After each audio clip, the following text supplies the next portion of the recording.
The 1984 NBA draft class is considered to be one of the best all time, with two of the most talented players at their positions in Michael Jordan and Hakeem Olajuwon. Both of them played 3 years in college and became instant stars. So did Charles Barkley, who was picked 5th overall out of Auburn. These three players eventually became the 3 best players in the entire NBA in the early 1990s. All have won an MVP award and will never be forgotten. How's it going, guys? My name's Wilson. In the past, I made videos of 6 of the most forgotten players from the 2003 draft class, which highlighted LeBron James, Carmelo Anthony, Dwayne Wade, and Chris Bosh. James became the only MVP winner from that draft, while the 96 class featured the greatness of Kobe Bryant, Allen Iverson, Steve Nash, 3 MVP winners, and of course one of the best shooters, Ray Allen. The 84 class is right up there, besides Hakeem, MJ, Barkley, and John Stockton. Let's take a look at 5 of the most forgotten players in the 84 class that went on to have very productive NBA careers.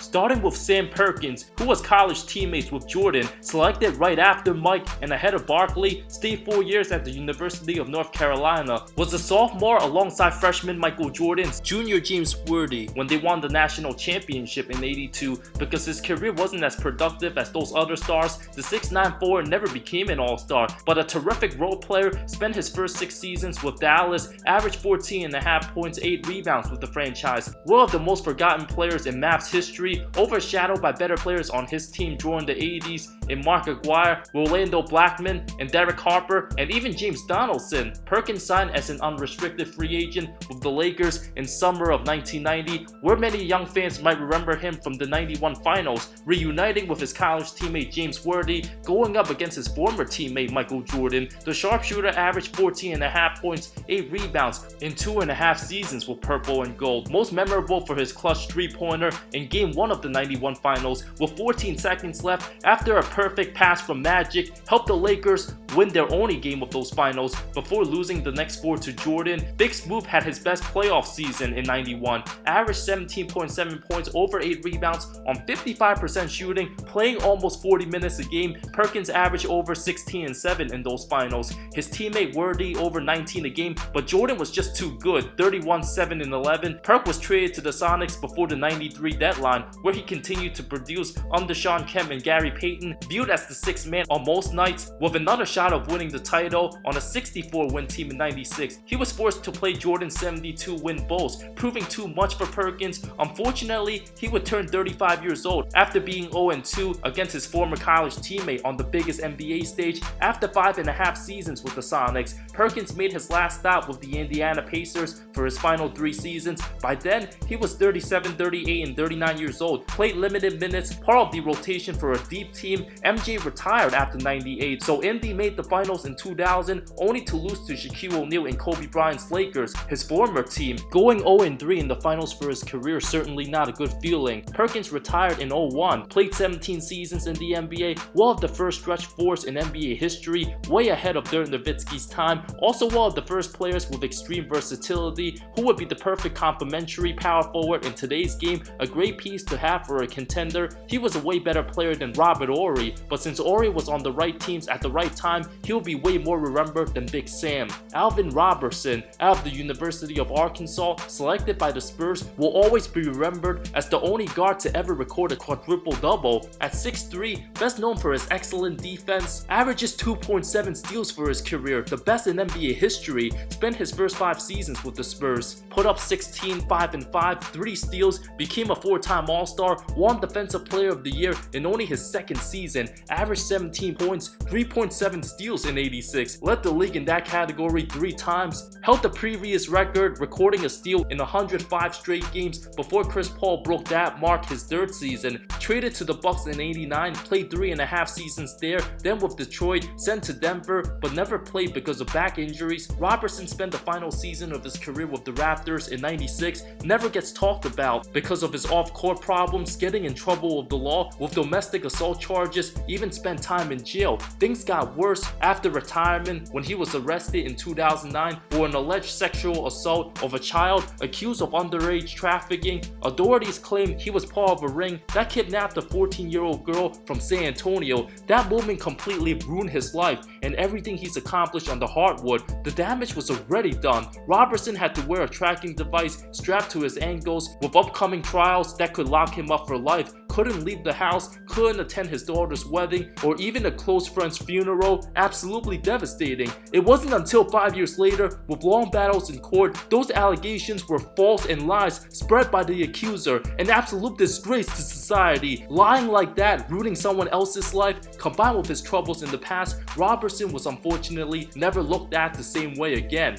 The 9th overall pick, Otis Thorpe out of Providence, selected by the Kansas City Kings, the 6'9" power forward had a productive 17-year career, considered to be one of the most underrated big men in basketball history, considering the fact he scored over 17,000 points, grabbed over 10,000 rebounds, shot nearly 55% from the field for his career, one of the best players to not make the Hall of Fame, had his best statistical season in year 4 with Sacramento, averaged 21 and 10 after being traded to the Rockets, where he spent the next 6.5 seasons, became an all-star in 92 as a 17 and 10 guy, sharing the front line with Hakeem, remembered as one of the key role players for the 94 championship team. Thorpe was the second leading scorer for Houston, averaged 14, over 10 rebounds, was the second best player many nights, excelled alongside other role players in Vernon Maxwell, Kenny Smith, Mario Elie, Robert Horry, and Sam Cassell. Thorpe's defense and rebounding was impeccable, being extremely reliable, even played in 542 consecutive games between 86 and 92, was traded to the Blazers the following season in the Clyde Drexler deal,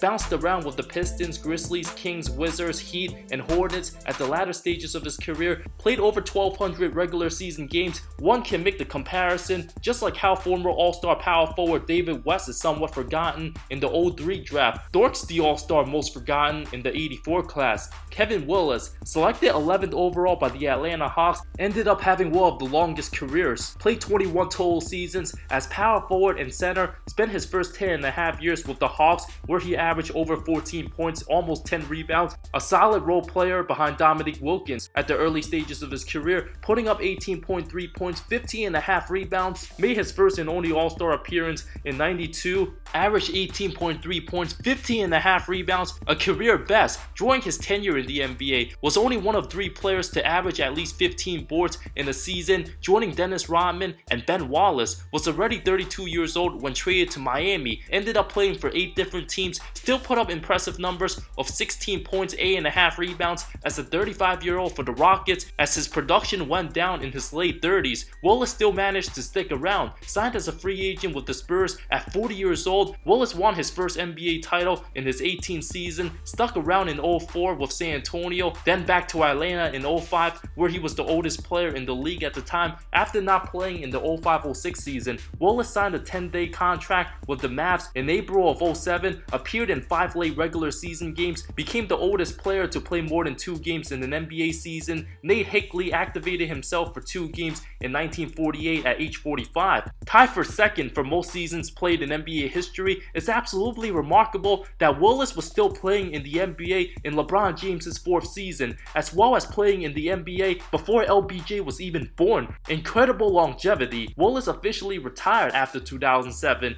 I had the honor of meeting the former NBA All-Star at a Neo concert during All-Star Weekend in 2015. We chatted about NBA. My biggest memory, remembering Willis jumping for joy when he finally won his first championship with the Spurs. Jerome Kersey, selected with the 46th pick out of Longwood University, the 6'7" small forward was one of the biggest late steals in the draft, spent his first 11 seasons with Portland, although he was never an all-star, was always consistent, played between 32 to 36 minutes from 87 to 92 as the 3rd and 4th option behind Clyde Drexler and Terry Porter's Blazers, averaged over 19 points, 8 rebounds in 88. A great energy guy with good defense, made stops with the Warriors, Lakers, Sonics, Spurs, and Bucks, sadly passed away on February 18, 2015 at age 52 due to blood clots. Honorable mentions includes Oscar Smith, considered by many one of the best basketball players to never play in the NBA, was a 6th round pick by the Nets from Brazil but chose to stay in his home country, was inducted into the Hall of Fame in 2013, and Sam Bowie, not forgotten since he was famously picked ahead of the greatest player all time, suffered numerous leg injuries and never quite lived up to his potential. And I almost forgot about Rick Carlisle, the 70th pick, who averaged 2 points a game. Thank you so much for watching this video. Stay safe, wash your hands, don't do anything dumb. I love all of you. See you next time.